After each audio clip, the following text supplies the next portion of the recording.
Hey everybody, welcome back. This is lesson 1.2 in marketing and advertisement, and this has to deal with basically ideas, goods, and services that get sold and marketed. As you know, maybe or maybe not, Super Bowl is a huge marketing opportunity in the States. It's the 48th this year, so oftentimes what you see is that during these Super Bowls, some of the commercials that come out are some of the best of the year. And so I wanted to show you one quick one here, just to kind of give you a sense of how much money they put into these things and how important it is for companies to be able to market this at this venue. And you know that mostly it's just the large companies that do this. So take a look at this one.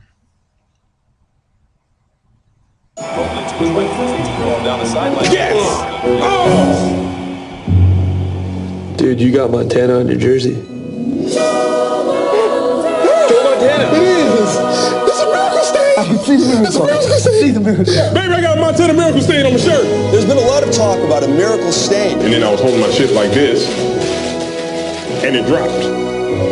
Is that real? Yeah, it's real. Crazy. 49-0! The miracle Montana stain is sweeping the nation. All over the world are flocking to get a glimpse at what some 49ers fans are hoping could be a Super Bowl miracle. I saw the stain! All right, Right here, $20. here we go. Stain on a stick.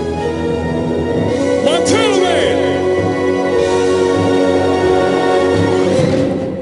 Where's my 49ers jersey? Oh, I washed it. You washed It it? had a stain on it. Go Ravens. Joe, where'd you go?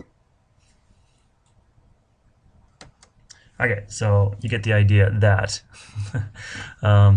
they put a lot of time and energy into these sorts of things, and there's a lot of money on the at stake here. So here's the average cost of a 30-second ad during Super Bowl. You can see back in 1967, pretty dirt cheap, probably under $50,000 for a 30-second ad. As of 2009, it was $3 million for a 30-second ad. Now, why would somebody pay that kind of money in order to advertise at the Super Bowl? Well, because it's one of the most popular venues for most popular watched programs in the history of sport. So Super Bowl itself is watched by millions and millions and millions of people. And if you can make some of that money back through the advertisement, then it actually makes sense for some companies to do that.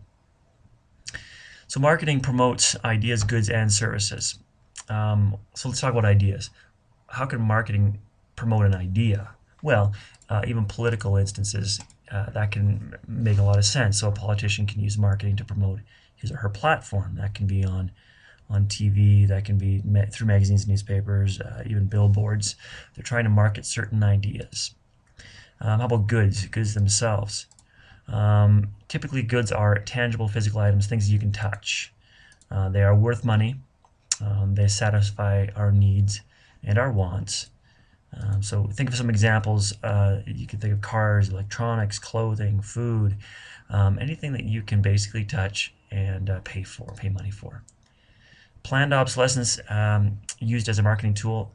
What that means is, do some thinking about this one, because this is actually a pretty important concept these days. Telephones, for instance. Cell phones are planned obsolescence.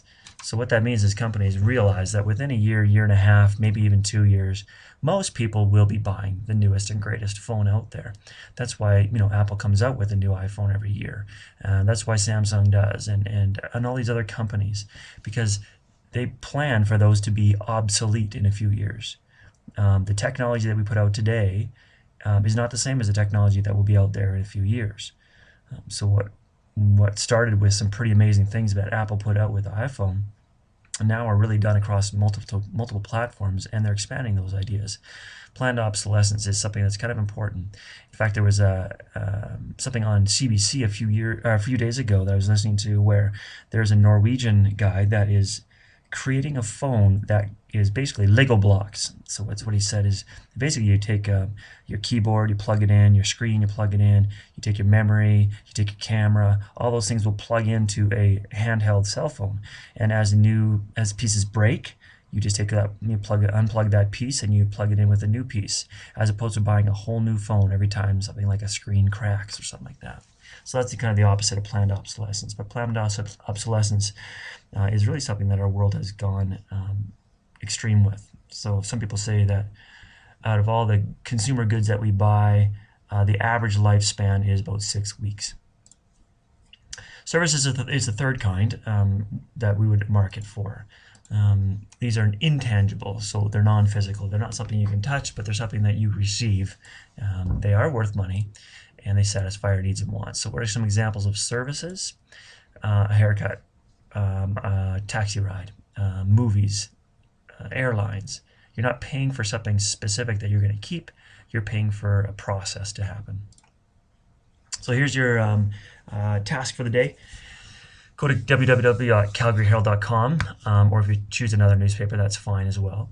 But I want you to click on 3 different articles in there, any section, and I want you to note, including the home page, so your first page that you land on, how many ads do you see? So count up the ads on those pages.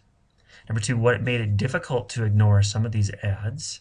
So if there's some that popped out to you, what we're like, wow, that was really cool. This is why it attracted my attention. And 3, divide the things being marketed into goods, services, or ideas.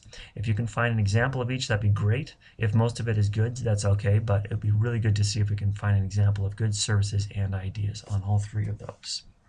So that's the end of it today. You can expect another video up real soon. Thanks, guys.